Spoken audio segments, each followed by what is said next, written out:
The screaming started before dawn, voices sharp with hatred cutting through the mountain cold like rifle fire.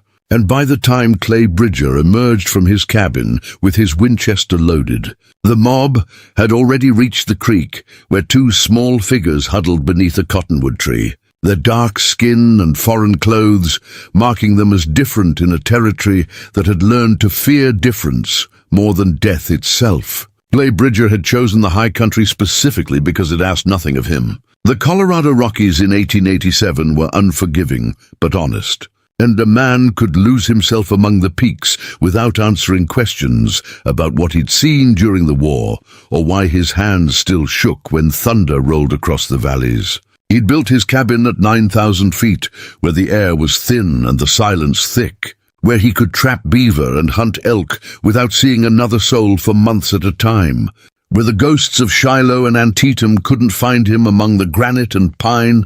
But the screaming shattered that silence like glass. He'd ridden down to Redemption Springs the day before for supplies, his quarterly trip to the ramshackle mining town that clung to existence through sheer stubbornness and the fading hope of silver strikes. The town had grown meaner since his last visit, desperation etched into every weathered face as the mines played out and winter approached with the inevitability of judgment. Men stood in tight clusters outside the saloon, speaking in the low tones that preceded violence, and Clay had felt the familiar tightening in his gut that warned him trouble was brewing. He'd loaded his supplies quickly, paid the storekeeper in coin without conversation, and was preparing to leave when he'd heard the commotion near the preacher's house. A crowd had gathered, their voices rising in that particular pitch that preceded either a hanging or a burning. Clay had seen both during the war and had no stomach for either anymore. But something made him pause, made him listen. The crowd murmured agreement, fear and superstition weaving together into something uglier than either alone. Clay saw hands moving toward rope, saw the way men shifted their weight forward like wolves preparing to strike, and he saw the girls understanding what was coming. He saw the older one whisper something to the younger, saw them both accept their death with the terrible resignation of those who had already learned the world was cruel. "The missionary who brought them is dead too," someone shouted from the crowd. "Harper died screaming of the fever just yesterday. His last words were that he'd made a mistake bringing them here, that they carried curse in their very blood." Clay had known missionaries, had known their particular brand of zealous foolishness, had known how they collected orphans like some men collected scalps, proof of their righteousness and dedication. Harper had been a fixture in the territory for years, always dragging some new convert or rescued soul back from his travels, but this time he'd brought something the town couldn't forgive. He'd brought visible difference into a place that survived by sameness, by knowing who belonged and who didn't, and he'd died before he could protect them. The preacher raised his Bible like a shield. The good book speaks of purging evil from among us, of protecting the flock from contamination. These children of darkness must be driven out, cast into the wilderness where they can harm no one. Let the mountains take them, let the cold and the wolves be their judgment, for we will not harbor plague in Redemption Springs. Clay had turned his horse then, had ridden away before he could do something foolish, but the image of those two girls stayed with him, branded into his mind like a hot iron. He'd seen children killed before, had seen it in the war when Sherman's march left nothing living in its wake, had seen it on the frontier when cavalry cleared villages, had seen it enough times that he'd promised himself never again. Never to stand by while the innocent was sacrificed to the cruelty of frightened men. But he was one man, and the crowd had been 30 strong, and some promises were easier made than kept. He'd ridden back to his cabin telling himself it wasn't his concern, telling himself he'd earned his isolation, that he owed nothing to anyone, that those girls were doomed regardless, and his interference would only add his corpse to theirs. But he hadn't slept, had spent the night staring at his cabin ceiling while the wind howled outside, and memories he'd tried to bury clawed their way back to the surface. Then came the dawn and the screaming. Clay grabbed his rifle and ammunition belt. shoved his feet into his boots and ran toward the sound. His cabin sat 2 miles above the town, positioned where the creek tumbled down from the high country, and the screaming was coming from just below his property line. From the cottonwood grove where the creek widened into a pool, he crashed through the underbrush and found them. The mob had driven the girls out of town during the night, had chased them up the mountain road with torches and stones, had hunted them like animals until the children had collapsed here by the creek, too exhausted to run further, too terrified to fight back. The older girl had positioned herself in front of the younger one, her small body an inadequate shield against the half-dozen men who stood around them with ropes and rifles. The same preacher from yesterday stood at the front of the group, his face flushed with righteous fury. You see how they flee toward darkness, how they seek the high places where demons dwell. Even in their flight, they reveal their true nature. Clay stepped into the clearing, his Winchester held easy but ready, his voice cutting through the morning air like a blade. "That's far enough." The men turned, surprise and then anger flashing across their faces. The preacher's eyes narrowed. "Bridger, this doesn't concern you. These creatures are town business. They carry plague and must be purged." "They're children," Clay said flatly, his finger resting on the trigger guard. "And you're on my land now, which makes them my business." One of the men, a burly miner named Coltrane that Clay recognized from the general store, spat into the dirt. "You defending heathens now, Bridger? We heard you were a good Union man during the war, but maybe we heard wrong. Maybe you got sympathies for the wrong kind of people." Clay let the insults slide past him. He'd been called worse by better men. "I got sympathy for not murdering children because you're scared of bad luck. You want to blame someone for your troubles. Blame the mine owners who dig without shoring. Blame yourselves for building a town in a place that can't sustain it. But these girls didn't cause your fever or your cave-ins. They're just convenient. They're plague," the preacher insisted, his voice rising. 3 weeks of nothing but death and misfortune. You cannot deny the pattern. You cannot ignore God's judgment. "I can ignore your judgment," Clay said, and levered around into the Winchester's chamber. The sound was sharp and final in the mountain air. The men shifted nervously, suddenly aware that the situation had changed, that the lone mountain man with the rifle might be more dangerous than 2 exhausted children. Coltrane's hand moved toward his pistol. "You threatening us, Bridger?" "I'm stating fact," Clay replied, his voice calm as winter ice. "You're on my property. You're threatening children under my protection, and if any of you makes a move toward those girls, I will shoot you dead and sleep fine tonight. Now you've got about 10 seconds to start walking back down that mountain before I decide you're trespassing with hostile intent." The preacher's face went purple. "You would protect plague? You would harbor evil?" "Ugh. I've seen evil," Clay said quietly, and something in his tone made the men step back, made them see whatever lived behind his eyes that he usually kept hidden. "I've seen what men do when they convince themselves their cruelty is righteous. I've seen towns burned and children killed and good people turned into monsters because they were scared. And I'm telling you now that if you take one more step toward those girls, you'll meet the part of me that came back from the war. And none of you want that." The standoff stretched, tension tight as a rope about to snap. Then Coltrane muttered something under his breath and turned away. The others followed, the preacher last of all, his parting words carried venom. "You'll regret this, Bridger. Plague spreads, and when it reaches you, when death comes to your door, you'll wish you'd let us do what needed doing." Clay watched them disappear down the trail, waited until the sound of their footsteps faded, then finally turned toward the girls. They hadn't moved, still frozen beneath the cottonwood tree.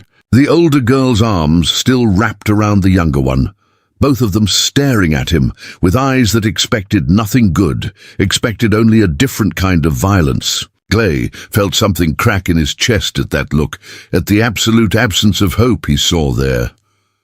He lowered his rifle, held his hands away from his body in what he hoped was a non-threatening gesture. "You speak English?" The older girl's voice was barely a whisper, accented but clear. "Yes, sir.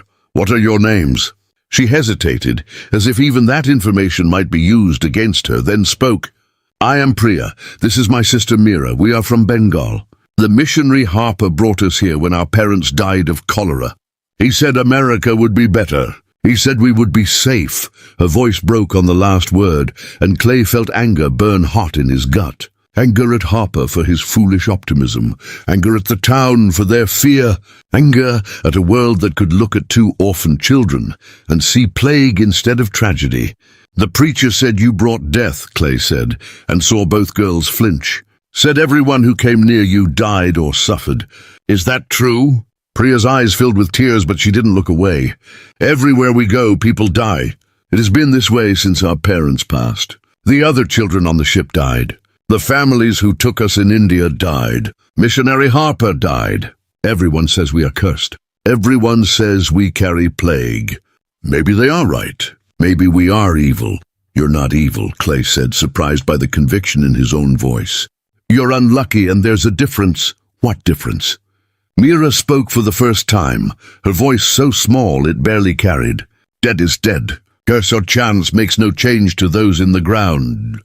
Clay had no answer to that. The girl was right in her terrible child's logic. So instead he asked a different question. Where were you planning to go when you ran from town? Priya straightened slightly, some stubborn pride surfacing through the fear. We were going to walk until we found another town, another place that might take us, or until we couldn't walk anymore.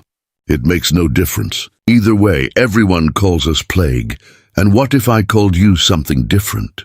Clay heard himself say, heard the words come out before he'd consciously decided to speak them, heard his isolation and his peace and his carefully constructed solitude crumbling with each syllable. What if I called you blessed? Both girls stared at him as if he'd spoken in tongues. Priya's mouth opened and closed, searching for words. Finally she managed, why would you say such a thing? Clay looked at them, really looked at them. He saw the exhaustion and terror and desperate hope they were trying so hard to hide. He saw himself 15 years ago, stumbling away from the war with the same look in his eyes. He saw in them a chance at something he'd thought lost forever. Redemption maybe, or purpose, or just the simple act of being needed, because everyone needs someone to call them blessed, he said. And I figure I'm as good a candidate as any to be that someone. Now you can come with me to my cabin, or you can keep running, but I'm offering shelter and food and protection for as long as you need it. No strings, no expectations, just a roof and a chance to rest. Priya looked at Mira, some silent communication passing between the sisters. Then back at Clay, her voice was steady despite the tears streaming down her face. Why would you help us? You don't know us. We might truly be cursed. We might bring you only death and suffering. Might, Clay agreed. Or might not. But I'd rather take that risk than spend the rest of my life wondering what kind of man I'd become if I walked away. So what do you say? You willing to take a chance on a broken-down mountain man with more ghosts than sense? For the first time since he'd seen them, something other than fear appeared in Priya's eyes. Something fragile and tentative but real. Hope. She nodded slowly, helped Mira to her feet, and the three of them stood in the mountain mourning as the sun finally crested the peaks. Clay Bridger, who had spent 15 years running from connection, found himself suddenly and irrevocably responsible for two orphaned girls who everyone else had condemned. He'd regret it, the preacher had said. Plague spreads, but as he led Priya and Mira up the trail toward his cabin, as he felt their small hands occasionally brush against his coat, as if to reassure themselves he was real, as he heard Mira whisper to her sister in their native tongue, and heard the word that needed no translation, Hope Clay thought that maybe regret came in different forms. Maybe the worst regret wasn't what you did, but what you failed to do, and he'd failed too many people already. He wouldn't fail these two. The walk to the cabin took 20 minutes, the trail steep and rocky, winding through stands of ponderosa pine and aspen that shimmered gold in the morning light. Priya and Mira struggled with the altitude, their breath coming in harsh gasps, their legs shaking from exhaustion and fear and the simple fact that they'd been running for their lives all night. Clay slowed his pace, paused frequently under the pretense of checking the trail, gave them time to recover without making them feel weak. When they finally reached the clearing where his cabin stood, both girls stopped and stared. It wasn't much, just a single-room structure built from hand-hewn logs, chinked with mud and moss, a stone chimney rising from one end. A small porch faced east toward the valley, and behind the cabin stood a lean-to shelter for his horse and a root cellar dug into the hillside. Simple, sturdy, isolated. Everything Clay had wanted when he'd fled civilization 15 years ago. "It's not fancy," he said, suddenly aware of how rough it must look to children who'd come from a world of missionaries and towns and proper houses. "But it's warm and dry, and there's room enough for 3 if we don't mind being close." Priya's voice was soft, almost reverent. "It's beautiful." Clay looked at her sharply, expecting mockery or pity, but saw only sincerity in her dark eyes. She was looking at the cabin, the way a drowning person looked at shore. The way he'd looked at it himself when he'd first arrived here, broken and bleeding from wounds that had nothing to do with bullets. "Come on," he said gruffly, uncomfortable with the emotion in her voice. "Let's get you inside and fed. You look half-starved." The cabin's interior was as simple as its exterior.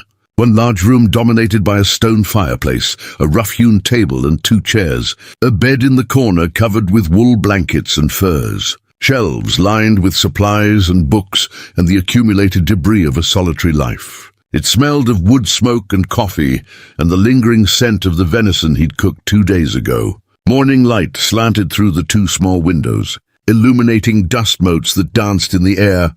Priya and Mira stood just inside the doorway, uncertain, as if waiting for permission to exist in this space. Clay gestured toward the table. "Sit, I'll make something to eat." He moved to the fireplace, stirred the coals to life, added kindling and then larger pieces of wood until flames crackled and popped. He filled his battered coffee pot with water from the bucket by the door, measured out grounds with practiced ease, set it to heat. Then he pulled out supplies, hard bread and dried meat, and a precious jar of preserves he'd been saving. Laid them on the table before the girls. They didn't move, just stared at the food as if it might vanish if they blinked. "Eat," Clay said, his voice gentler than he'd intended. "You're safe here. Nobody's going to take it away."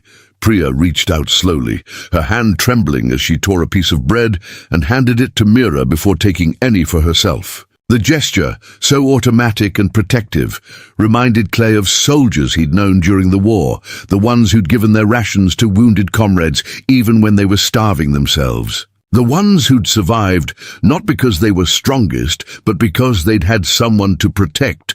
The girls ate slowly, carefully, as if their stomachs had forgotten how to process food. Clay poured coffee for himself and water for them, added a spoonful of the preserves to their cups to give them something sweet. He watched them drink, saw color begin to return to their faces, saw the desperate edge of fear start to soften.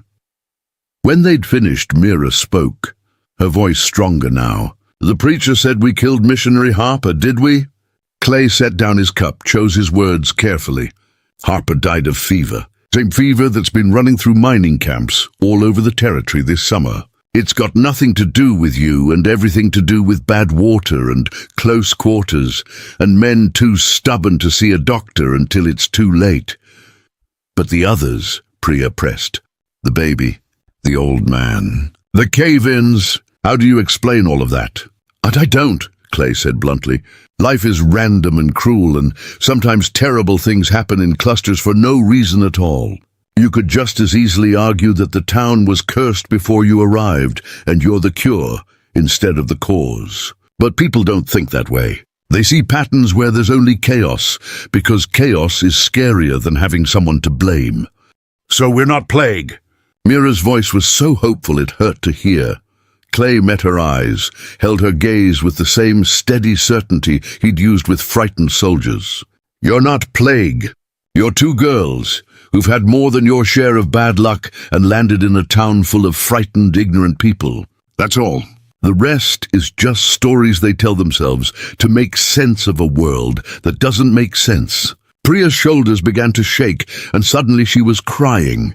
great heaving sobs that seemed to tear themselves from somewhere deep inside. Mira wrapped her arms around her sister, and both girls clung to each other, while 15 years of isolation screamed at Clay to leave them alone, to give them space, to maintain the careful distance he'd built between himself and all human connection. But he didn't listen. Instead, he moved around the table and pulled both girls against his chest, one arm around each of them, and let them cry against his worn shirt while the morning sun climbed higher and the coffee grew cold and something frozen inside him began. Finally, to Thor, the first week passed in careful silence, each of them learning the boundaries of this new arrangement, like animals testing unfamiliar ground. Clay gave the girls his bed and took to sleeping on the floor near the fireplace, his body protesting the hard planks, but his conscience easier for the sacrifice. Priya and Mira whispered to each other in Bengali when they thought he couldn't hear, their voices carrying the particular cadence of sisters who'd survived by clinging to each other when the world offered nothing else. Clay established routines because routines created structure. And structure was the only thing standing between survival and chaos in the high country. He woke before dawn, stoked the fire, started coffee, then went outside to check his traps and tend to his horse, a sturdy Morgan mare named Constance, who'd been his only companion for the better part of a decade. When he returned, the girls would be awake, sitting at the table with their hands folded, waiting for permission to exist in his space. "You don't need to wait for me," he told them on the third morning. "There's food in the stores, water in the bucket. You're not prisoners here." But Priya shook her head, her dark eyes serious beyond her years. "We wait because it is your home. We are guests. Guests do not take without asking." Clay wanted to argue, wanted to tell them this was their home now too, but the words stuck in his throat. He'd spent 15 years alone, had forgotten how to share space, how to make room for others in the carefully ordered world he'd built. So instead he just nodded and served them breakfast. Cornmeal mush sweetened with the last of his honey. And they ate in silence broken only by the crackle of the fire and the distant call of ravens. On the fourth day, he took them outside to show them the property. The cabin sat in a natural clearing, carved by an ancient rockslide, surrounded by towering pines and granite outcroppings that caught the morning sun and held it like cupped hands. Below them, the valley stretched green and gold, and above them the peaks rose white-capped and eternal. A spring-fed creek ran along the eastern edge of the clearing, its water cold and clear, tumbling down from snowmelt higher up. "This is good land," Priya said, studying the layout with the practical eye of someone who'd learned to assess survival prospects quickly. "Protected from wind, close to water, defensible." Clay glanced at her sharply. "You know something about defense." "Our father was a soldier," she replied, "before the sickness took him. He taught us to see terrain the way warriors see it, to understand where safety lives and where danger hides." "Smart man," Clay said, and meant it. He pointed to the tree line. "Bears sometimes come through in late summer, looking for berries. They won't bother you if you don't bother them, but make noise when you're moving through the woods so you don't surprise one. Mountain lions are rarer but more dangerous. They hunt at dawn and dusk, and they like to attack from behind, so never turn your back on the forest when you're alone." Mira's eyes went wide. "There are lions here?" "Cougars," Clay corrected. "Different from what you'd have in India, but just as deadly. The important thing is to make yourself big. If you see one, yell and wave your arms, don't run. Running triggers their hunting instinct."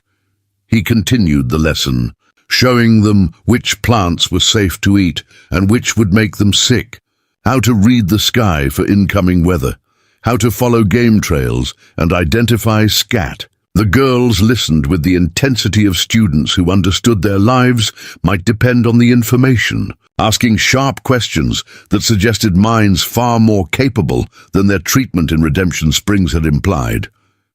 By afternoon they were all exhausted, the altitude and the work taking its toll. Clay sent the girls inside to rest while he split wood for the winter stores. He was 3 logs in when he heard footsteps behind him and turned to find Priya watching, her expression determined. "Teach me," she said. Clay lowered the axe. "Teach you what?" "To split wood."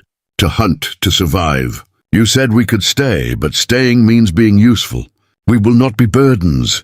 There was steel in her voice, pride that had been battered but not broken. Clay recognized it, because he'd heard the same tone in his own voice 15 years ago when he told himself he didn't need anyone, that self-sufficiency was the only honor left to him. "You're 11 years old," he said carefully. "You're not a burden just because you're not chopping wood." "I am 11 years old, and I have kept my sister alive through a cholera epidemic, a sea voyage that killed half the children aboard, and a town that wanted us dead," Priya said flatly. "I am not asking for your pity. I'm asking for your knowledge." Clay studied her for a long moment, saw the same desperation in her eyes that he'd seen in young soldiers during the war. Boys, barely older than she was, who'd begged him to teach them how to survive the next battle. He'd turned some away, thinking he was protecting them, and he'd watched them die in the first engagement because they hadn't known how to load their rifles properly. He wouldn't make that mistake again. "All right," he said, and handed her the axe. "But we start with something lighter than this." Over the next days, he taught them the skills they'd need. Not just survival skills, but the practical knowledge of living in isolation. He showed Priya how to maintain the rifle, how to aim and fire and clean it afterward. He taught Mira, who had quicker hands, how to set snares for rabbits and read animal tracks. He drilled them both on the locations of emergency supplies, on what to do if he didn't return from a hunt, on how to signal for help and when to run. The girls absorbed everything with the hunger of students who understood education was survival. They practiced until their hands blistered, until Priya could load the rifle in under 30 seconds, and Mira could identify every edible plant within a mile of the cabin. They grew stronger, their bodies filling out with regular meals and hard work, their movements gaining the confidence of people who belonged somewhere. But Clay knew their peace was temporary. Redemption Springs lay just 2 miles down the mountain, close enough that he could see the smoke from their chimneys on clear days. The town hadn't forgotten about the girls, and men like the preacher didn't forgive perceived insults easily. He kept his rifle loaded at all times now, kept watch during the nights when the girls slept, listened for sounds that didn't belong. On the 10th day, his vigilance proved justified. He was checking his trapline in the early morning when Constance whinnied sharply from the lean-to, the sound carrying alarm. Clay dropped the rabbits he'd collected and ran back toward the cabin, his hand already on his pistol. He burst into the clearing and found Mira standing on the porch, her face pale, pointing toward the trail. 3 riders were approaching, moving slow and deliberate up the mountain path. Even from a distance, Clay recognized the lead horse, a big roan gelding that belonged to Samuel Gaines, the mayor of Redemption Springs. The other 2 riders were strangers, but their clothes marked them as town men, probably lawyers or officials from the territorial government. Clay's jaw tightened. This wasn't a mob with torches and rope. This was something more dangerous. This was the law. He strode to the cabin and found Priya already pulling Mira inside, her movements quick and practiced. She met Clay's eyes through the doorway, and he saw understanding there, the recognition that their fragile safety had just been challenged. "Stay inside," he ordered. "Don't come out unless I call for you." He positioned himself on the porch, rifle held across his chest, in a posture that wasn't quite threatening, but made his readiness clear. The riders approached within 20 yards and stopped. Gaines dismounting with the careful movements of a man who knew he was in range of a marksman. "Bridger," Gaines called out, his voice carrying the false friendliness of politicians. "Good to see you. Been a while since you came down to town. I come when I need supplies," Clay replied flatly. "Don't see any need today." Gaines smiled, but it didn't reach his eyes. "Well, that's the thing. We need to talk about supplies, specifically about the 2 items you acquired last week without proper documentation." One of the other men dismounted, a thin fellow in a dust coat and spectacles who had the look of a territorial bureaucrat. He pulled papers from his saddlebag and unfolded them with theatrical precision. "Mr. Bridger, I'm Cornelius Webb, Territorial Assessor. I'm here regarding the 2 minor children currently residing on your property. According to missionary records and town testimony, these children were wards of the late Reverend Harper, and upon his death became the responsibility of Redemption Springs until proper placement could be arranged. They were being chased by a mob," Clay said, his voice hard as granite. "That's not placement. That's attempted murder." Webb's expression didn't change. "The town maintains the children present a public health hazard. Multiple deaths and misfortunes have been documented in their presence. While I understand your charitable impulse, the territorial government has a responsibility to protect the general welfare. The territorial government has a responsibility to protect children from being murdered by superstitious cowards," Clay shot back. The third man spoke for the first time, his voice carrying the flat authority of someone used to being obeyed. "I'm Marshal Davidson out of Denver. Mr. Webb requested federal assistance in this matter, given the, let's say, unusual circumstances. Before we jump back in, tell us where you're tuning in from, and if this story touches you, make sure you're subscribed, because tomorrow I've saved something extra special for you." He fixed Clay with a hard stare. "You're harboring 2 foreign nationals without proper guardianship documentation. That's a territorial offense. We're authorized to take them into custody, pending a hearing on their status." Clay's grip tightened on the rifle. "And where exactly would this custody be? Back in Redemption Springs where they were almost killed? Or some other town that's heard the stories and thinks they're cursed?" "That's not your concern," Davidson said, his hand moving casually toward the pistol at his hip. "You're a civilian. These are government matters. Now you can hand over the girls peacefully, or we can come back with more men and take them by force. Your choice." Behind Clay, he heard the cabin door creak. He didn't turn around, didn't need to. He could feel Priya's presence like heat against his back. Her voice came clear and steady, speaking not to the men but to him. "Mr. Bridger, we will go if you tell us to. We will not bring you more trouble than we already have." Something in Clay's chest cracked wide open at those words, at the resignation in her tone, at the terrible understanding that they expected to be abandoned because everyone always abandoned them. He thought of the war, of the orders he'd followed that he knew were wrong, of the children he'd watched die because good men had stood by and let it happen. He'd spent 15 years in these mountains, running from those memories, trying to forget the weight of all the times he'd failed to act. But standing here with Priya and Mira at his back and 3 armed men demanding he surrender them to almost certain death, Clay realized he'd been preparing for this moment all along. Every trap he'd set, every shot he'd practiced, every day he'd survived alone had been leading here. To this choice, to this line he would not cross. "Marshal," Clay said, his voice carrying across the clearing with absolute finality, "you're going to get back on that horse. You're going to ride down this mountain, and you're going to tell whoever sent you that these girls are under my protection, and that protection extends to the grave. Mine or yours? Your choice." Davidson's eyes narrowed. "You're threatening a federal marshal." "I'm making a promise," Clay said. "You come for these girls, you better come ready to kill me, because that's the only way you're taking them. And before you calculate those odds, you should know I survived 3 years of war by being meaner and more stubborn than the men trying to kill me. I'm older now, but I'm not softer. So ask yourself, Marshal, is enforcing the prejudices of a frightened town worth dying for?"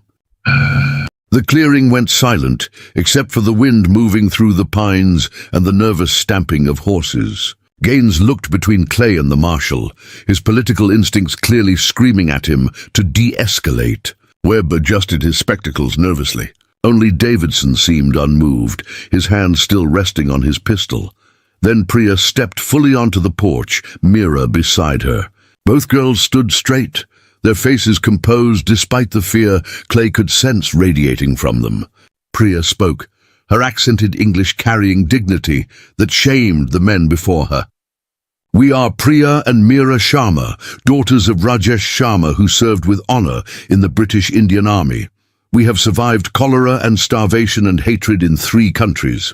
We have been called plague and curse and demon, but we are none of those things. We are only children who want to live." She paused, then added with devastating simplicity, "If you take us from this place, we will die. If you leave us here, we will become strong. The choice is yours, but know that whatever you choose, we will face it with more courage than you have shown us." The words hung in the mountain air, an indictment more powerful than any threat Clay could have made. He saw Webb look away, saw shame flicker across Gaines's face. Even Davidson's expression shifted, something human showing through the official mask. "This isn't over," the marshal finally said, but his hand moved away from his pistol. "We'll be filing a report. There will be a formal inquiry." "You do that," Clay said. "And while you're filing reports, these girls will be learning to read and write and survive. So when your inquiry finally crawls up this mountain, you'll find 2 educated, healthy children instead of 2 corpses. Then you can explain to your superiors why you thought the second option was preferable." Gaines cleared his throat. "Bridger, if you're taking responsibility for them, there are proper procedures. Guardianship papers, territorial approval, verification of adequate provisions." "Then send the papers," Clay said. "I'll sign whatever needs signing. But the girls stay here while we sort the bureaucracy." The 3 men exchanged glances, some silent communication passing between them. Finally, Davidson nodded curtly, remounted his horse, and the 3 of them turned back down the trail without another word. Clay watched until they disappeared into the trees, his body rigid with tension that wouldn't release until he was certain they were truly gone. When he finally lowered the rifle, his hands were shaking. Priya and Mira stood frozen beside him, as if movement might shatter whatever spell had just protected them. Then Mira made a small sound, half sob and half laugh, and suddenly both girls were pressed against Clay's sides, their arms wrapped around him, their faces buried in his shirt. Clay stood motionless, his arms hanging useless at his sides, 15 years of isolation screaming at him not to respond, not to allow this connection. But then he felt Priya trembling, felt Mira's tears soaking through the fabric, felt the desperate relief radiating from both of them, and slowly, carefully he raised his arms and pulled them close. "You're staying," he said, his voice rough with emotions he'd thought long dead. "I don't care what papers they want or what inquiries they run. You're staying, and anyone who tries to change that will have to go through me." Priya pulled back enough to look up at him, her eyes swimming with tears. "Why? Why would you risk everything for us?" Clay thought about all the reasons he could give, all the logical arguments and moral justifications. But in the end, the truth was simpler and more profound than any of that. He looked at these 2 girls who'd survived more than most men, twice their age, who'd been called plague when they were blessing, who'd been condemned when they deserved protection. And he knew with absolute certainty that this moment was what all his surviving had been for. "Because you called me Mr. Bridger," he said finally. "Because you waited at the table for permission. Because you asked to learn instead of taking. Because you're brave and strong and stubborn enough to survive what would have broken most people. Because when I look at you, I don't see plague. I see the family I thought I'd lost forever." The words surprised him as much as them, but once spoken, he knew they were true. These girls had become his purpose, his redemption, his reason to be something more than a ghost haunting the high country. They'd given him back his humanity without even trying, simply by needing him and by teaching him that needing wasn't weakness. Mira's voice was muffled against his chest. "Does this mean we can call you something other than Mr. Bridger?" Clay felt something that might have been a laugh working its way up from his chest, rusty from disuse, but real. "What did you have in mind?" The sisters exchanged glances, that silent communication that came from shared survival. Then Priya spoke, testing the word carefully, as if afraid it might shatter. "Papa?" And Clay Bridger, who'd spent 15 years convinced he'd never be anyone's father again, found himself nodding through the unexpected sting of tears. "Yeah," he managed. "Yeah, that works just fine. Winter came early to the high country that year, snow falling in thick curtains before October had fully passed, and Clay found himself grateful for the isolation the weather brought. The territorial inquiry continued somewhere down in the valleys, papers shuffling between bureaucrats who'd never climbed above 6,000 feet. But the snow made the mountain impassable and bought them time. Time for the girls to grow stronger, time for Clay to figure out what it meant to be responsible for two lives that weren't his own. The cabin shrank with 3 people living in it. The space that had seemed adequate for one feeling cramped and close with bodies and belongings competing for room. Clay built a partition wall using planks he'd been saving for other projects, creating a small, separate area for the girls that gave them privacy, and him back his corner near the fireplace. Priya and Meera decorated their space with things they found on walks, pine cones and interesting stones and bird feathers, small claims of ownership that transformed raw wood into home. But the physical arrangements were the easy part. The harder challenge was figuring out how to raise children when Clay's only experience with family had ended 15 years ago in blood and grief. He had no template for this, no guidebook for turning 2 traumatized orphans into functional human beings while simultaneously remembering how to be human himself. He started with education because education was something concrete, something he could measure and control. The girls could read and write already. Shappa had taught them that much. But their English was heavily accented, and their knowledge of American history and customs was limited to what they'd absorbed through observation and survival. Clay pulled out his small library, books he'd carried through the war and into exile, volumes on history and science and literature that he'd read 100 times in the long mountain winters. "Can you read this?" he asked Priya one morning, handing her a worn copy of Thoreau's Walden. She studied the first page, her lips moving silently as she worked through the unfamiliar words. "I can read the letters, but the meaning is difficult. Too many words I don't know. Then we'll learn them," Clay said, and thus began their daily lessons. Every morning after breakfast, they gathered at the table and worked through vocabulary and grammar, Clay explaining American idioms that made no literal sense. Priya and Meera teaching him words in Bengali that had no English equivalent, all 3 of them discovering that language was a bridge that could be built from both sides. Meera proved to have a gift for mathematics, solving arithmetic problems in her head faster than Clay could work them on paper. "Our mother taught us," she explained when he remarked on her speed. "She said numbers were the same in every language, that they would serve us no matter where we went." "Smart woman," Clay said, and saw both girls' faces light up at the compliment to their mother, at the acknowledgement that they'd come from good people who'd loved them before the world had taken everything away. He taught them American geography using maps he'd drawn himself, showing them where Colorado sat in relation to the coasts, explaining the size of the country they now lived in. He told them about the war, not the glory version that newspapers printed, but the truth of it, the mud and blood and senseless waste, the way good men had killed each other over principles that seemed less clear with every year that passed. "Why did you fight?" Priya asked one day, her finger tracing the boundary between Union and Confederate territories on Clay's crude map.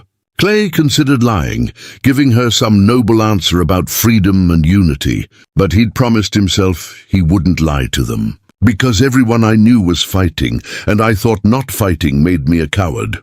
Later I stayed because the men in my unit became my family, and you don't abandon family even when the cause turns rotten." "Did you kill people?" Meera's question was quiet, almost tentative, as if she feared the answer but needed to hear it anyway. "Yes," Clay said simply, "more than I can count. Some deserved it, some didn't. Most were just scared boys like me trying to survive until tomorrow." The girls absorbed this in silence, processing the idea that their protector had been a killer, that the man who called them blessed had blood on his hands, stretching back years. Finally Priya spoke, her voice thoughtful. "In India there is a saying, 'The sword that protects the village cannot remain clean.' Is this true in America too?" Clay felt something loosen in his chest, some knot of shame he'd carried since Appomattox. "Yeah," he said roughly. "That's true everywhere, I think. The lessons expanded beyond books as winter deepened. Clay taught them practical skills that would keep them alive if something happened to him, showing them how to butcher game and preserve meat, how to render fat for candles and soap, how to identify the signs of frostbite and hypothermia. He drilled them on what to do if the cabin caught fire, if they got lost in a whiteout, if they encountered hostile men or dangerous animals. "You think something bad will happen?" Priya observed one afternoon after a particularly intense session on winter survival. "You are preparing us for your absence." Clay paused in the middle of demonstrating how to start a fire with damp wood. The girl was too perceptive by half, saw through him like he was made of glass. "I'm preparing you for reality," he said. "I'm not a young man, and this is dangerous country. Best you know how to survive without me just in case." "We will not let you die," Mira announced, with the absolute conviction of a 9-year-old who hadn't yet learned that determination couldn't stop bullets or avalanches, or the simple wearing down of time. Clay smiled despite himself. "Appreciate the sentiment, little one, but death comes for everyone eventually. What matters is what you do with the time before." Christmas approached, though Clay had stopped marking the holiday years ago. But the girls asked about it, curious about American customs, and he found himself digging through his stored supplies for anything that might serve as celebration. He had no decorations, no special foods, no gifts wrapped in paper. But he managed to shoot a turkey and showed them how to roast it properly, made a crude approximation of pie using dried apples and precious sugar, told them stories about Christmases from his childhood, when his parents had still been alive and the world had seemed full of possibility. On Christmas morning, he woke to find that Priya and Mira had made him gifts. Priya had sewn a patch onto his worn coat, using scraps of fabric and thread she'd found in his supplies, creating an intricate pattern of mountains and stars that showed surprising artistic skill. Mira had carved him a new pipe from a piece of cherry wood, the bowl smooth and perfectly shaped, the stem decorated with careful designs. Clay held the gifts in his scarred hands and felt his throat close with emotion he had no words for. "You didn't have to do this," he managed. "Yes, we did," Priya said firmly. "You gave us life. This is very small payment." "You don't owe me payment," Clay said, but Priya shook her head. "Not payment, then. Gratitude, love, whatever word Americans use for the feeling that makes your chest hurt in a good way. Clay pulled them both into an embrace, his face pressed into their dark hair, and thought that maybe this was what redemption felt like. Not grand gestures or dramatic sacrifices, but small moments of connection that stitched torn souls back together, one thread at a time. The peaceful routine shattered on a grey January morning when Clay was checking his trapline and found something that made his blood run cold. Tracks in the snow, boot prints too large to be animal, too deliberate to be accident. Someone had been watching the cabin, circling it during the night, studying their movements and routines. The tracks led back down toward Redemption Springs, and Clay knew with sick certainty that their borrowed time had run out. He hurried back to the cabin and found the girls working on their lessons, Priya helping Mira with a difficult passage from one of his books. They looked up when he entered, and whatever they saw in his face made them both go still. "Pack your things," Clay said, his voice clipped and military. "Just what you can carry. We're leaving." "Leaving?" Priya's eyes widened. "Why? What happened?" "If someone was here last night, watching. That means they're planning something. And I'm not waiting around to find out what." He moved to his gun cabinet, began loading weapons and ammunition into a leather satchel. "There's an old mining camp about 6 miles north, abandoned but still standing. We'll go there until I can figure out what we're dealing with." "Whisty." Mira's voice was small, frightened. "Are they coming to take us away?" Clay stopped his frantic preparations and crossed to where both girls sat frozen at the table. He knelt so he could look them in the eyes, his hands resting on their shoulders. "Listen to me. Nobody is taking you anywhere, But the men from town, they're not going to give up easy, and I'd rather move now while we have the advantage than wait for them to come in force. This is just precaution, not surrender, understand?" And they nodded, but he could see the fear in their eyes, the terrible understanding that safety was always temporary, that the world kept trying to take from them no matter how far they ran. It made him angry, made him want to march down to Redemption Springs and put his rifle to the preacher's head and ask if his righteous crusade was worth dying for. But anger was a luxury they couldn't afford, so instead he helped them pack their few possessions, made sure they dressed in layers against the cold, loaded supplies onto Constance's back until the mare snorted in protest. Within an hour, they were ready. The cabin abandoned but not destroyed, left as a decoy while they disappeared into the high country. The trek north was brutal. Fresh snow made the going slow, and the altitude affected the girls who'd only had months to adjust to the thin mountain air. They stopped frequently, ostensibly to rest the horse, but really to let Priya and Mira catch their breath, their faces pale and lips tinged blue despite their heavy coats. Clay pushed them as gently as he could, knowing that speed might mean the difference between escape and capture. They reached the mining camp by mid-afternoon, a cluster of half-collapsed structures huddled in a narrow canyon where silver-hungry men had once dreamed of striking it rich. Most of the buildings were unsalvageable, roofs caved in and walls rotted, but one cabin at the far end remained mostly intact. Clay checked it carefully for structural soundness and animal inhabitants before allowing the girls inside. It was smaller than his cabin and in worse repair, but it had 4 walls and a roof and a fireplace that still drew. Clay got a fire started, while the girls huddled together for warmth, their eyes huge in the dim light, their earlier confidence shaken by this sudden flight.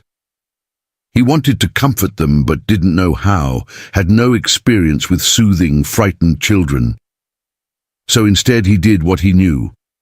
He made the space secure, blocked the broken windows with spare canvas, reinforced the door with a plank, positioned his weapons within easy reach.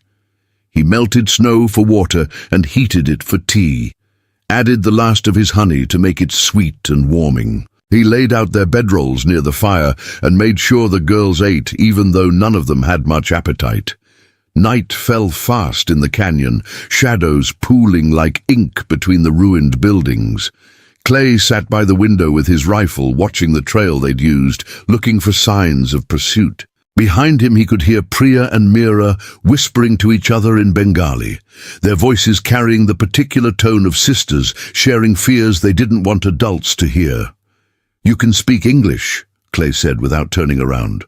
"I know you're scared. No point pretending otherwise." Silence, then Priya's voice, hesitant. "Will we always have to run? Will there never be a place where we can stay?"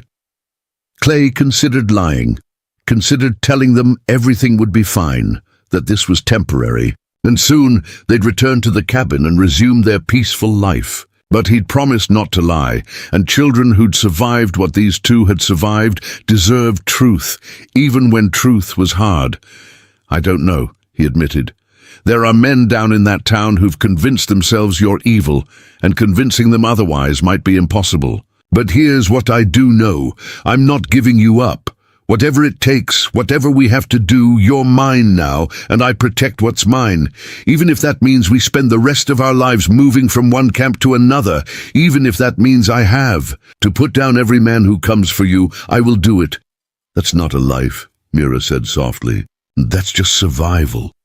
Clay turned to look at them, these two girls who'd already learned the difference between living and merely not dying. "Sometimes survival is all we get," he said. "Sometimes we have to survive long enough for the world to change, for the men who hate us to die or forget, for new people to come who see us different. Your parents survived in India long enough to have you, to teach you and love you and give you the tools to keep surviving. Harper survived long enough to get you out of a country that was killing you.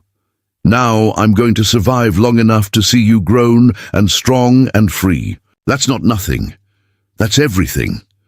Priya wiped at her eyes, her voice thick with tears.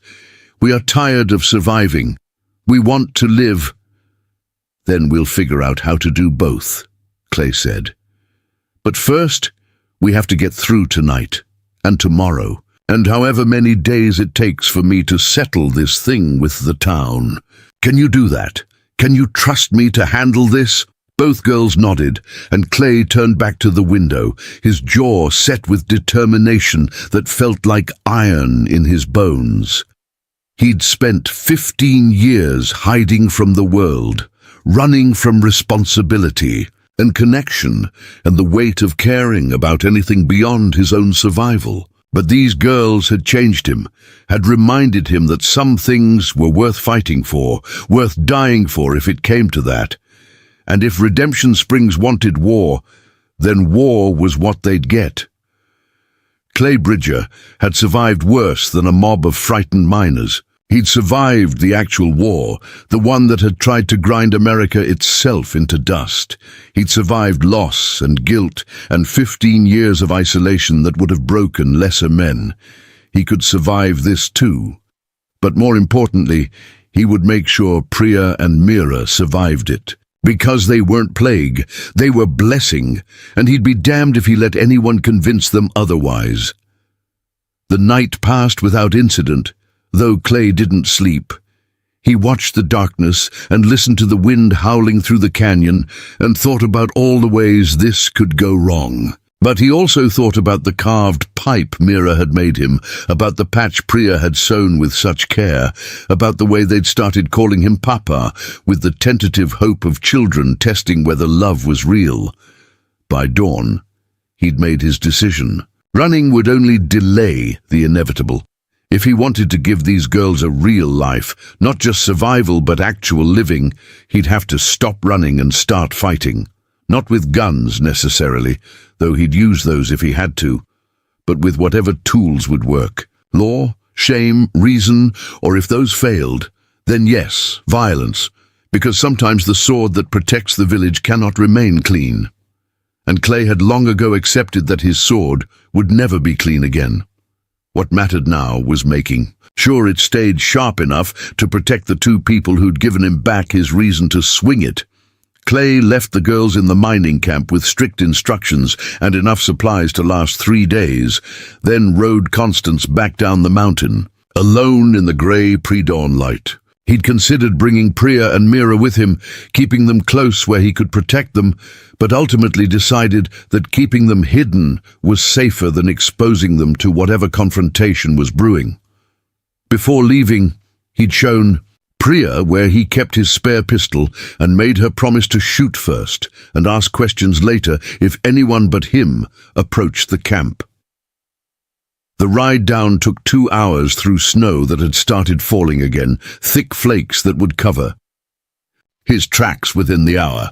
Clay had chosen his route carefully, approaching Redemption Springs from the east rather than the direct northern path, wanting to scout the town's disposition before making his presence known. He tethered Constance in a stand of aspens a half-mile out and continued on foot, his Winchester slung across his back and his Colt revolver loose in its holster. Redemption Springs looked smaller in daylight than it had in his memories.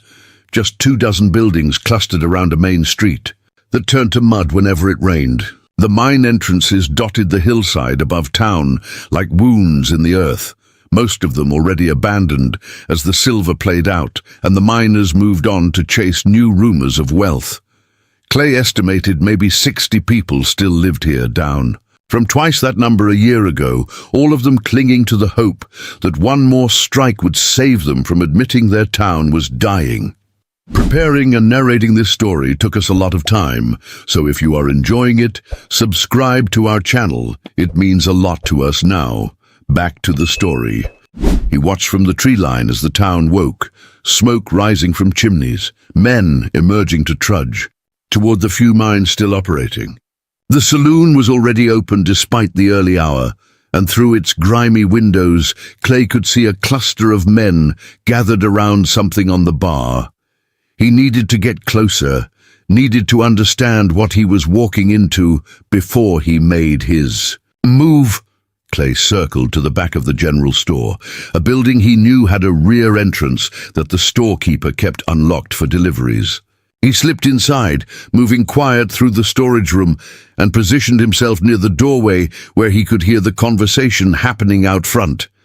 The storekeeper, a man named Hutchins, who'd always been fair in his dealings, was talking to someone in the low tones people used when discussing trouble. "I'm telling you, Gaines, this has gone too far. Tracking them to the high country, planning to burn them out, it's not right. They're children, for God's sake." Mayor Gaines's voice carried the defensiveness of a weak man trying to sound strong. "It's not about right or wrong, it's about protecting the town. The preacher says those girls are cursed, and look at what's happened since Bridger took them in. Thompson's wife died in childbirth last week. The north shaft collapsed and killed 2 men. The creek's still running foul. How much more proof do you need?" "The proof of what?" Hutchins shot back. "That winter's hard in the mountains. That mining is dangerous. That women die in childbirth because we don't have a proper doctor. You're seeing patterns where there's only bad luck, and you're letting fear turn you into something ugly." A third voice joined in, one Clay didn't recognize. The territorial assessor sent word that Bridger's claim to guardianship has no legal standing. Said we're within our rights to retrieve the children by any means necessary, given the public health concerns. Clay's jaw tightened. So they had their official permission, their bureaucratic blessing to do violence wrapped in legal language. It was the oldest trick in the book, making cruelty seem legitimate by putting it on paper. "When?" Hutchins asked, and Clay could hear the defeat in his voice, the sound of a good man giving up because fighting seemed too costly. "Tomorrow night," Gaines replied. "Coltrane's tracking them now. He'll find where they're hiding, and we'll go in with enough men to make sure Bridger can't stop us. The preacher wants them driven clear out of the territory, but honestly, I don't care if they freeze to death up there. Just so long as they're gone and this curse lifts." Clay had heard enough. He slipped back through the storage room and out into the cold morning, his mind already calculating odds and options. They'd be coming tomorrow night, which gave him less than 36 hours to prepare.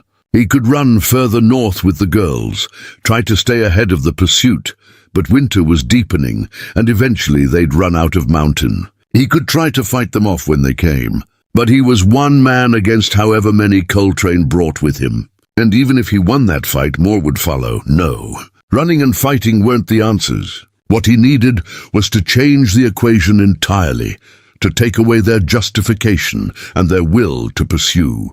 He needed to prove the girls weren't cursed, which meant proving the town's misfortunes had nothing to do with Priya and Mira. An idea formed, dangerous and desperate, but possibly workable. Clay made his way back to where he'd left Constance, but instead of returning to the mining camp, he rode hard toward the east, toward the territorial capital where he knew a man who might be able to help. Captain Ezra Morrison had served under Clay during the war, had been a green lieutenant who'd matured into a competent officer through the crucible of combat. After Appomattox, Morrison had gone into territorial law enforcement and now worked as chief investigator for the Territorial Health Department. Clay had kept loose track of his former subordinate over the years through the occasional letter. New Morrison was based in Central City, a day's hard ride from Redemption Springs. Clay pushed Constance harder than he should have, the mare laboring through deep snow and steep terrain. But he reached Central City by late afternoon. He found Morrison in a small office above the assayer's building, surrounded by papers and looking 10 years older than when Clay had last seen him 5 years prior. "Bridger," Morrison stood, shock and pleasure warring on his weathered face. "Christ, I thought you were dead. Haven't heard from you since that letter about settling in the high country. Need your help, Ezra." Clay didn't waste time on pleasantries. "There's a situation in Redemption Springs involving 2 orphaned girls. Superstition and mob justice about to turn deadly." Morrison listened as Clay laid out the story, his expression growing darker with each detail. When Clay finished, Morrison sat back in his chair and rubbed his face with both hands. Cholera stillbirths mining accidents. They're blaming foreign children for natural causes and bad safety practices. I've seen it before, though usually it's Chinese workers or Irish immigrants getting scapegoated. Can you do something about it? Clay asked. Official investigation, health inspection, something that proves these girls aren't the source of the town's problems. Morrison considered, then nodded slowly. The territorial government has been concerned about mining safety violations in that area. Multiple complaints about owners cutting corners, not maintaining proper ventilation or structural supports. I could authorize an immediate inspection, close down unsafe operations, and conduct health surveys to identify actual disease vectors. He met Clay's eyes. But that will take time to organize, and it sounds like you don't have much time. Less than a day before they come for the girls, Clay confirmed. Then we ride tonight. Morrison stood, began gathering papers and stuffing them into a leather case. I'll bring my authority and documentation. You bring your knowledge of the terrain and your very intimidating presence. Together maybe we can convince Redemption Springs that their problems are human-made, not curse-made. They rode out within the hour, Morrison bringing 2 deputies as escort and witness. The group made camp halfway back to Redemption Springs, too dark and dangerous to continue through mountain passes at night. Clay barely slept, his mind churning through scenarios and contingencies, calculating what would happen if Morrison's official authority wasn't enough to sway the town. By dawn, they were moving again, reaching the mining camp where Clay had left the girls by mid-morning. Priya and Mira emerged from the cabin with Clay's pistol held steady in Priya's small hands, only lowering it when they recognized him. Clay saw the fear and relief war across their faces as he dismounted. "Papa!" Mira ran to him, threw her arms around his waist. "You came back. Told you I would." Clay rested his hand on her head, then looked at Priya, who stood in the doorway with the gun still in her grip. "You did good keeping watch. But we're not staying here. We're going back down to town." Priya's eyes widened. "Back to Redemption Springs? They want to kill us there. They want to drive you out because they're scared." Clay gestured to Morrison and his deputies. "But Captain Morrison here is a territorial health investigator, and he's going to show them what they're really afraid of, isn't you? It's their own failures and bad luck. We're going to face this head-on instead of running, and if they don't listen." Priya's voice was steady, but her hand trembled slightly on the pistol. "Then we'll have official documentation that they're violating territorial law, and Morrison can bring in federal marshals to enforce order." Clay knelt, so he was eye-level with both girls. "I know you're scared. I know every instinct says to run and hide, but sometimes you have to stand and fight for the right to exist in peace. Your father understood that, your mother too. Now it's our turn."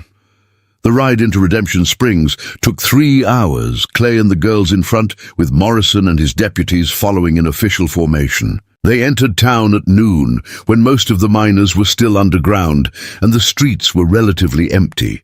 Clay led them directly to the mayor's office, a small building that also served as the town hall and occasional courthouse.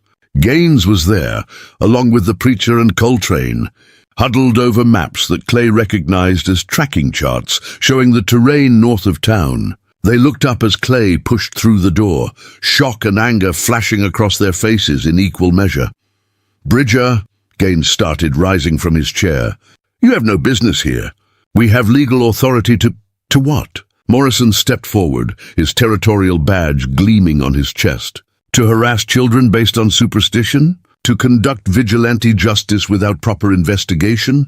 I'm Captain Ezra Morrison, Territorial Health and Safety Department, and I'm here to conduct an official inquiry into conditions in Redemption Springs." The preacher's face went red. "This is town business, not territorial business." It became territorial business when you started blaming public health crises on foreign nationals without evidence.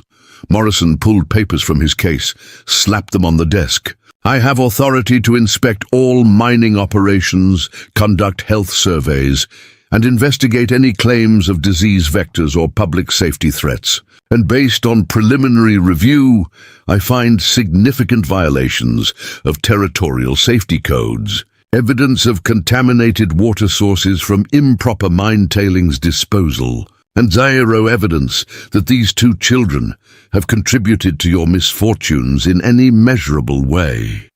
Coltrane stepped forward, his hand moving toward his gun. You can't just come in here and... I can, and I am. Morrison's deputies moved to flank him, their own weapons visible. Any interference with a territorial investigation is a federal offense. So unless you want to add obstruction charges to the safety violations I'm already documenting, I suggest you sit down and cooperate. The standoff lasted long seconds, tension thick enough to choke on. Clay kept himself positioned between the girls and the town men, his hand resting casually on his Colt, making it clear that Morrison's authority was backed by more than just words. Finally Gaines sat, defeat written across his face. What do you want? Full access to mine records, water testing results if you have any, documentation of all deaths and illnesses over the past 6 months, and cooperation with my investigation.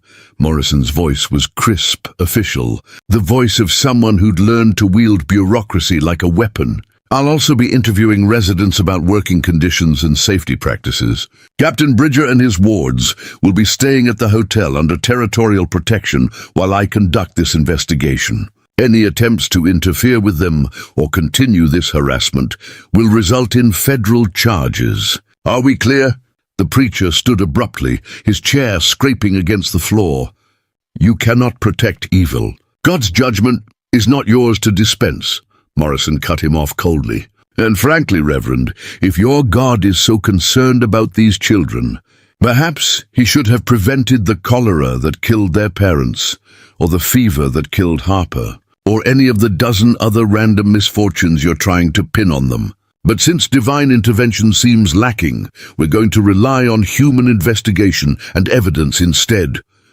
The preacher stalked out, slamming the door behind him. Coltrane followed after a moment, muttering curses under his breath. Only Gaines remained, looking small and defeated behind his desk. They'll never accept this, the mayor said quietly. You can investigate all you want, prove the mines are unsafe and the water's bad, but the people believe what they believe. They've decided those girls are cursed, and no amount of evidence will change that. Then the people are wrong, Clay said flatly. And they'll learn to live with being wrong, or they'll answer to federal law. Either way, these girls are staying under my protection, and your mob is done hunting them. Morrison spent the rest of the day conducting his investigation, and what he found was damning. The mines had multiple safety violations, support beams rotted through, ventilation systems inadequate, no proper safety equipment. The town's water supply was contaminated with mercury and arsenic from mine tailings that had been dumped directly into the creek. 3 of the recent deaths Morrison attributed directly to heavy metal poisoning, 2 to mining accidents that were predictable given the conditions, 1 to complications from untreated infection that any competent doctor could have prevented. Your town is dying, Morrison told Gaines that evening, his report spread across the desk. But it's dying from greed and negligence, not from cursed children. The mine owners cut corners to maximize profit. The town built too close to contaminated water. You have no medical facilities adequate for your population. These are human failures, not divine judgment. But even as Morrison documented the truth, Clay could feel the town's hostility growing. Men gathered in the saloon, their voices carrying through the thin walls. The preacher held an evening service that was really a rally, calling down fire and brimstone, promising that territorial authority couldn't override God's will. Clay watched from the hotel window, Priya and Mira behind him, and knew that facts and evidence might not be enough. They still hate us, Priya said softly, standing beside him at the window. The captain proved we did nothing wrong, but they still want us gone. Clay didn't have a comforting lie to offer. She was right. Morrison's investigation had removed the legal justification for the town's persecution, but it hadn't removed the hate itself. Hate didn't need justification, didn't care about evidence or truth. It just needed a target. So what do we do? Mira asked from the bed where she sat wrapped in a blanket, her eyes huge in her small face. Clay turned from the window and looked at both girls. These two survivors who'd endured more than most people faced in a lifetime, who'd been called plague when they were blessing, who deserved peace and safety and couldn't seem to find it anywhere. He thought about running again, about taking them deeper into the mountains or heading to some other territory where their story hadn't preceded them. He thought about fighting, about making Redemption Springs pay for its cruelty, until the town learned fear of him exceeded their fear of the girls. But both options led only to more running, more fighting, an endless cycle that would consume all their lives. There had to be another way, something he wasn't seeing, some solution that didn't involve either fleeing or violence. The answer came from an unexpected source. There was a knock at the hotel room door, and when Clay answered with his hand on his gun, he found Hutchins, the storekeeper, standing in the hall, looking nervous but determined. "Mr. Bridger, I need to speak with you. With all of you."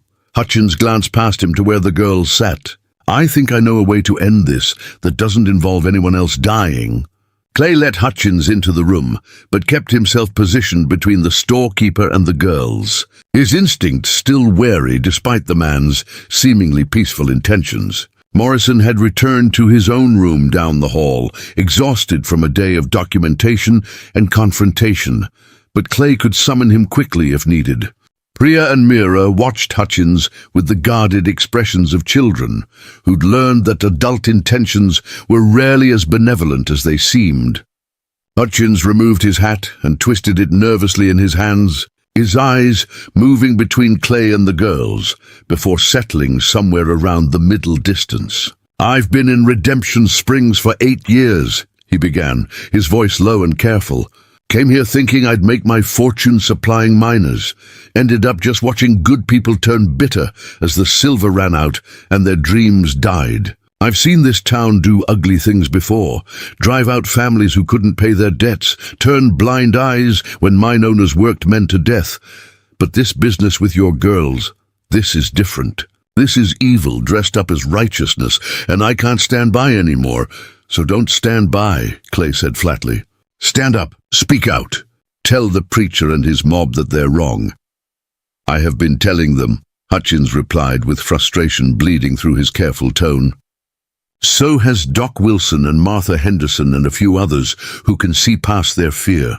But we're outnumbered by people who need someone to blame for why their lives turned out hard and disappointing. Morrison's investigation proved the girls aren't causing the town's problems. But proof doesn't change belief when belief is all people have left to hold on to."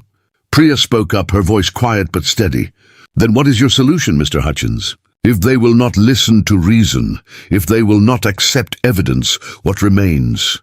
Hutchins finally met her eyes, and Clay saw genuine regret there, the look of a man about to propose something he knew was unfair but saw no alternative to.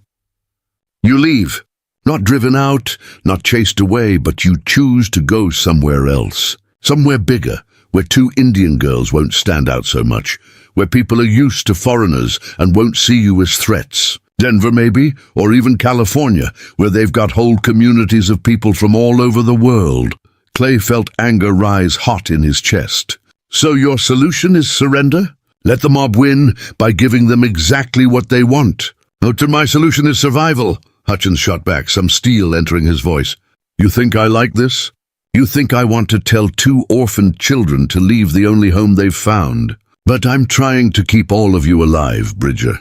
The preacher is talking about divine judgment that needs to be carried out. Coltrane is gathering men who are more scared of damnation than they are of territorial law. Morrison can document violations all he wants, but he can't station deputies here permanently, and the minute he leaves, this town will come for those girls with everything they have."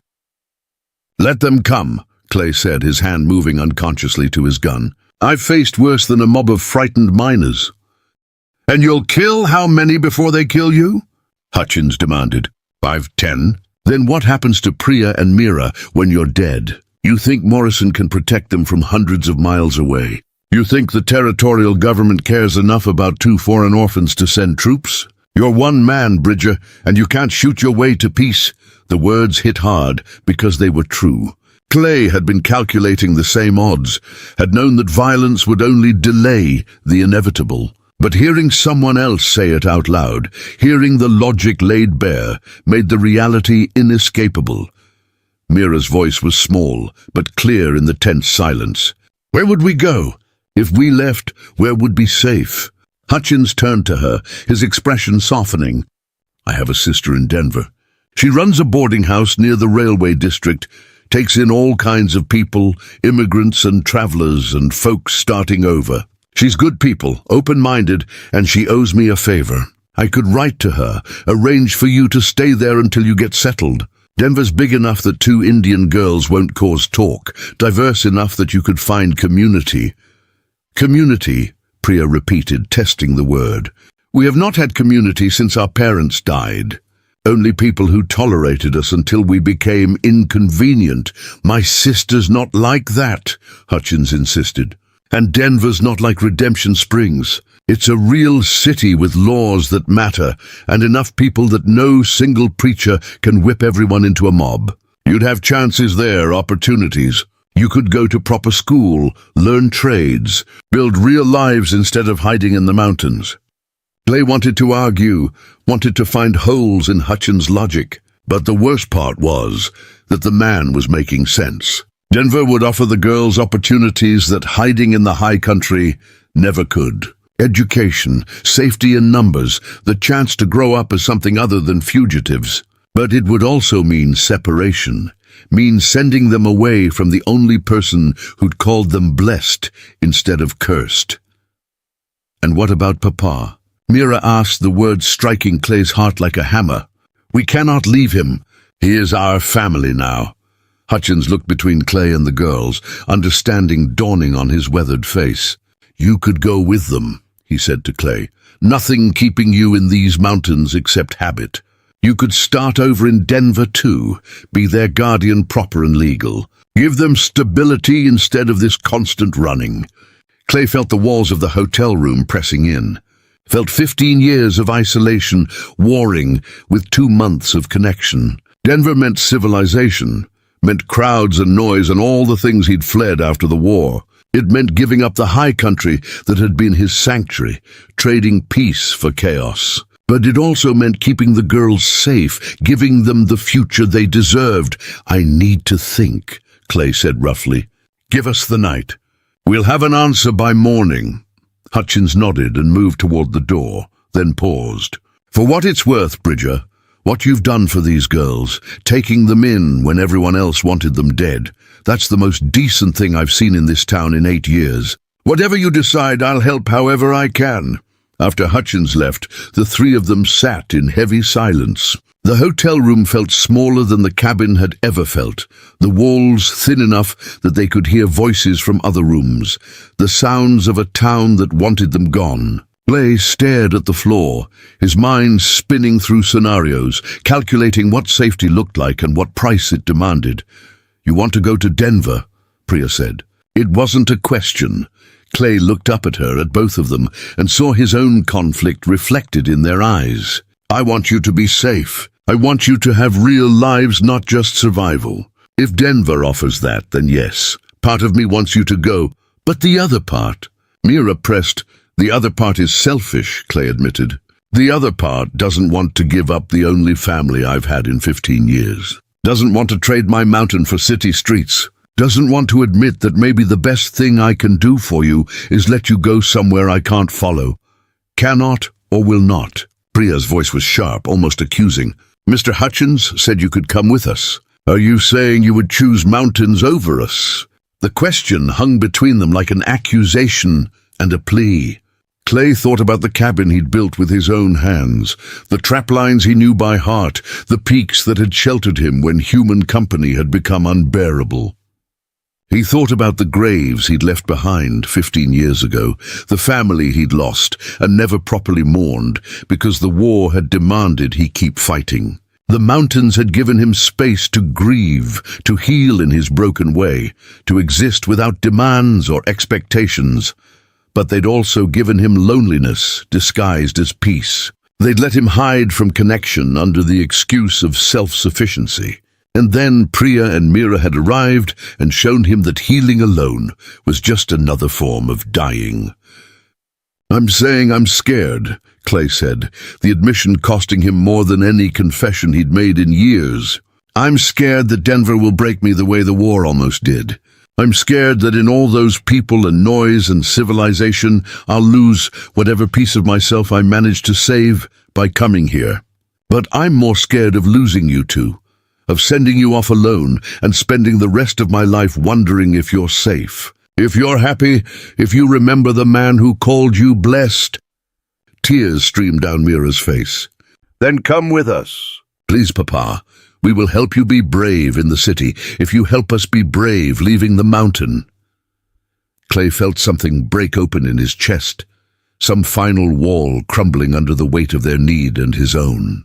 He'd spent 15 years building those walls, convincing himself that isolation was strength, that needing nothing from no one made him invulnerable. But these girls had shown him that real strength was allowing yourself to be needed, that real courage was choosing connection even when it terrified you. "All right," he said, his voice rough with emotion. "All right. We'll go to Denver together. We'll start over, all three of us. And we'll figure out how to live instead of just survive." Both girls launched themselves at him, their arms wrapping around him from both sides, their faces pressed into his chest. Clay held them tight, let them cry out their relief and fear and hope, while his own eyes burned with tears he hadn't shed since Appomattox. Outside the hotel window, Redemption Springs went about its evening business, unaware that the problem they'd wanted gone had just decided to leave on its own terms.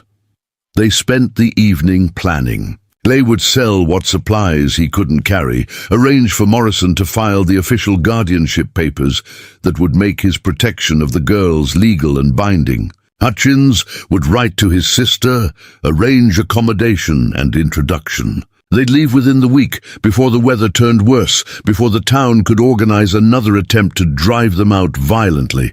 But first, Clay had one more thing to do. After the girls had finally fallen asleep in the hotel bed, exhausted from emotion and the weight of impending change, he slipped out into the night. The streets were mostly empty, just a few drunks stumbling between the saloon and their homes. Clay moved quietly to the church, a small building at the edge of town that served as the preacher's headquarters and spiritual armory. The preacher was inside, visible through the window, on his knees before the altar in what might have been prayer or might have been performance. Clay pushed open the door, the sound making the preacher turn with a start. "Bridger," the preacher stood, his face hardening. "Come to threaten me in God's house." "Oh, come to tell you that you won," Clay said, letting the door close behind him. "The girls and I are leaving, going to Denver, where people are too busy with their own problems to invent curses. You can tell your congregation that their prayers were answered, that the plague has been lifted." The preacher's eyes narrowed with suspicion. "This is a trick." "No trick, just exhaustion. I'm tired of fighting people who'd rather believe in curses than admit their own failures. Morrison proved those girls did nothing wrong, but proof doesn't matter to men like you. You need villains to explain why your righteous town is dying, why God isn't rewarding your faith with prosperity. So fine. We'll be your villains, but we'll be your villains somewhere else." The preacher opened his mouth to respond, probably with some biblical justification for his cruelty. But Clay held up his hand. "I don't want to hear it. I just came to tell you that you're going to have to find a new scapegoat when things keep going wrong after we leave. Because they will keep going wrong. The mines will keep failing, people will keep dying, your town will keep shrinking. And when it does, I hope you remember that you drove away 2 innocent children who needed help, and that your God, if he exists, is watching you and judging whether you deserve the faith you claim. See. Clay turned and walked out before the preacher could reply, leaving the man standing alone in his empty church. It wasn't the confrontation he'd imagined having. No violence or dramatic victory, just the hollow satisfaction of speaking truth that wouldn't be heard. But as he walked back through the cold night air toward the hotel where his daughters slept, Clay realized he didn't need the preacher's understanding or repentance. He just needed to keep Priya and Meera safe. And if that meant walking away from a fight he could never truly win, then walking away was what he'd do. Because being their father meant making hard choices, meant swallowing pride and accepting limitations, meant admitting that sometimes the bravest thing wasn't standing and fighting, but knowing when to move towards something better. When he returned to the hotel room, he found Priya awake, sitting by the window and watching the dark street below. She looked up as he entered, her expression knowing, "You went to see the preacher. How did you know?" "Because you needed to say goodbye to your anger," Priya said with wisdom beyond her 11 years. "Our father did the same before we left India. He went to the British officer who had refused to help us during the cholera, and he did not fight or curse. He just looked the man in the eyes and walked away. He said sometimes the best revenge is surviving when people want you dead." Clay sat beside her, their shoulders touching in the dark room. "Your father was a smart man. He would have liked you, I think. You are both men who protect even when protecting costs everything." They sat in companionable silence, father and daughter in all the ways that mattered, watching Redemption Springs sleep. Tomorrow they would begin the process of leaving, of packing up the fragile life they'd built and carrying it somewhere new. It would be hard, would demand courage from all of them, would require faith that better things waited beyond these mountains. But they would do it together. And that, Clay thought, made all the difference. The week that followed passed in a blur of preparation and goodbyes that weren't really goodbyes, because most of Redemption Springs was relieved to see them go. Clay sold his trapping equipment to Hutchins at a fair price, kept only what they could carry on the journey. Morrison expedited the guardianship papers through territorial channels, calling in favors and cutting through bureaucracy with the efficiency of a man who understood that justice delayed was justice denied. By the time the papers arrived with official seals and signatures, Clay Bridger was legally responsible for Priya and Meera Sharma, their protector recognized by law instead of just by choice.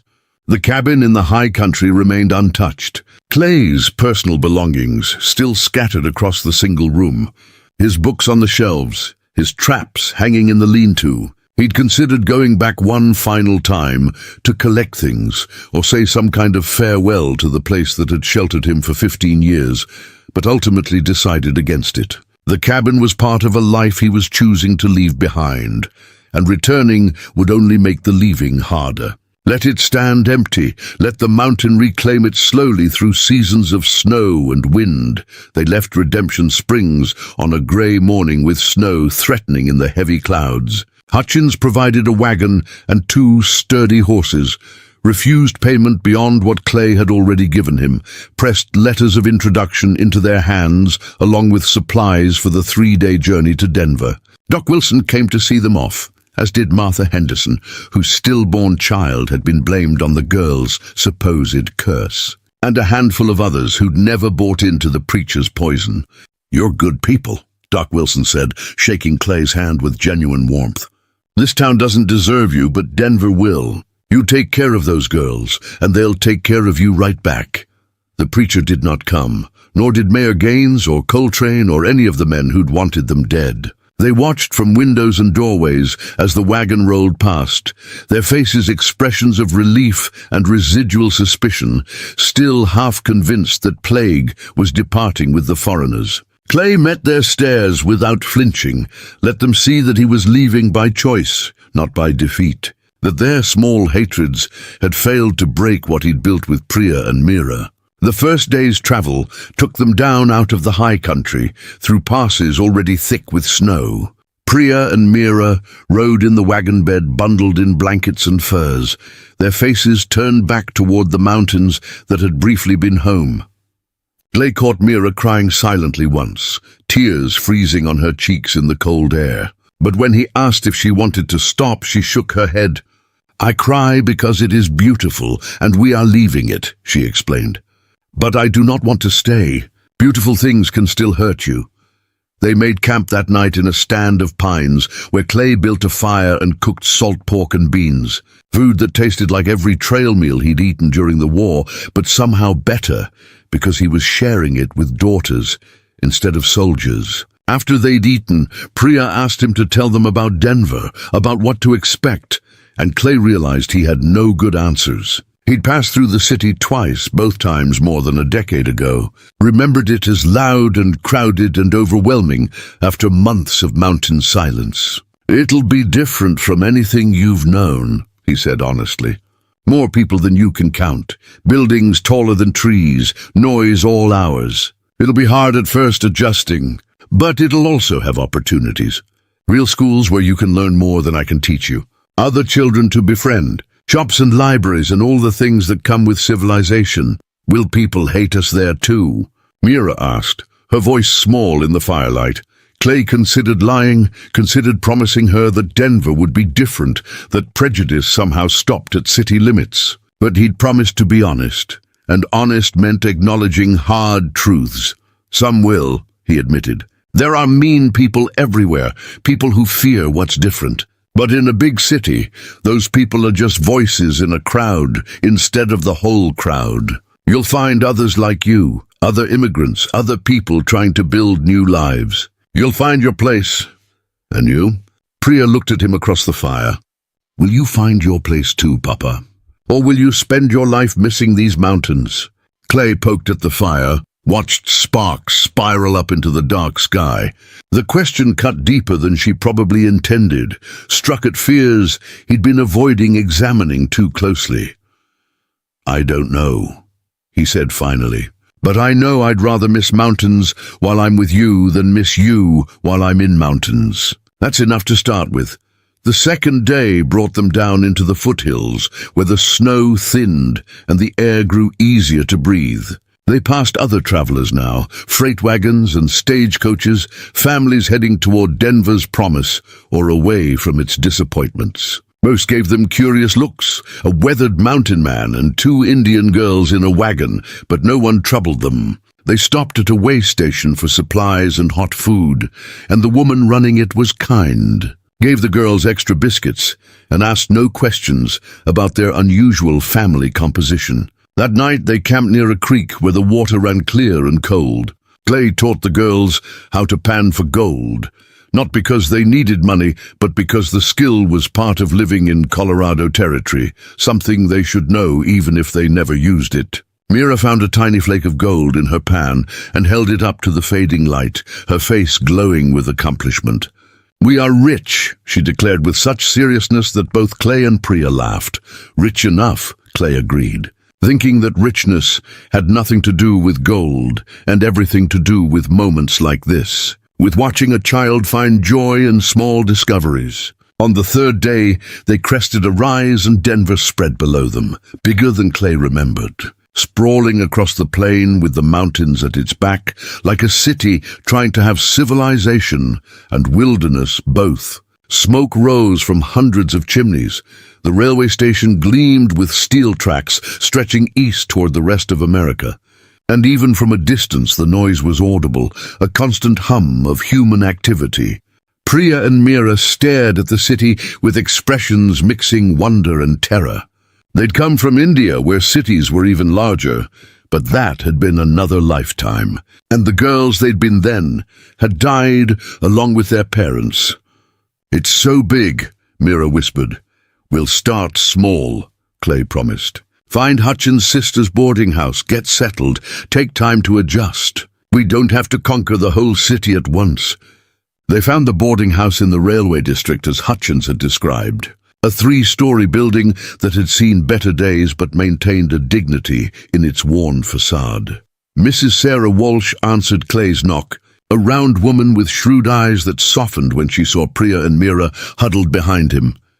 "You'd be Bridger," she said. "My brother wrote. Said you were bringing 2 girls who needed safety, and I was to provide it or he'd never speak to me again." She smiled. "Come in, all of you. Let's get you warm and fed. Then we'll figure out the rest." The boarding house held a dozen residents, a mix of railroad workers, shopkeepers, a widow, and a young couple saving to buy land.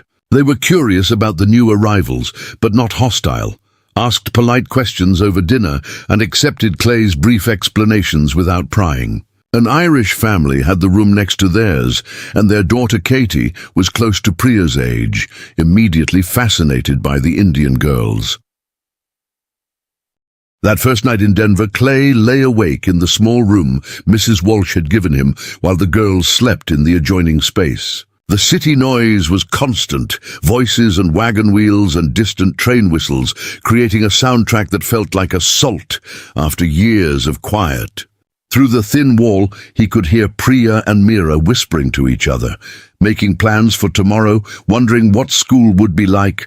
The weeks that followed were harder than Clay had anticipated. Denver, overwhelmed with its crowds and noise and constant motion, made him jumpy and short-tempered in ways he hadn't been since the war. He found work as a freight guard, using his mountain skills and war experience to protect shipments between Denver and the mining camps. But the work felt hollow compared to living off the land. But he also had Priya and Mira thriving in ways they never could have in the mountains. They attended the territorial school, where teachers who'd seen immigrant children before didn't blink at their accents or their skin color. They made friends with other outsiders, children of Chinese railway workers and freed slaves and European immigrants. They came home each day, bursting with stories about lessons and games. Mrs. Walsh became a grandmother figure, teaching the girls to cook American food while they taught her Indian recipes. Katie from next door became Priya's closest friend, the two of them inseparable. 6 months after arriving in Denver, Clay made his decision final. He filed papers to purchase a small house on the edge of town, nothing fancy but theirs completely, a place where Priya and Mira could have their own rooms. It meant committing fully to city life, giving up any fantasy of returning to the mountains permanently. The day they moved into the house, Mira found Clay standing in the backyard, staring at the mountains visible in the distance. She slipped her hand into his. "Do you miss it very much?" she asked. "The quiet and the snow and the being alone?" Clay squeezed her hand gently. "Sometimes, but you know what I'd miss more? Watching you grow up. Missing mountains is just nostalgia. Missing you would be grief. I know the difference now. 5 years passed in the way time does when life is being lived instead of merely survived. Priya grew into a young woman of 16 with plans to educate other immigrant children. Mira, at 14, showed talent for mathematics that her teachers said was exceptional. Clay aged into his 50s, his hair fully grey now. But he was healthier than he'd been in the high country, surrounded by people who cared whether he lived or died. The house had become a gathering place for the outsiders and the different.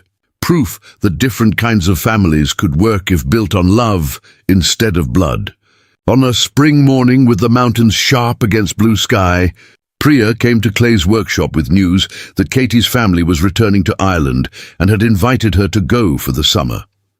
Clay's first instinct was to say no, to keep her close where he could protect her.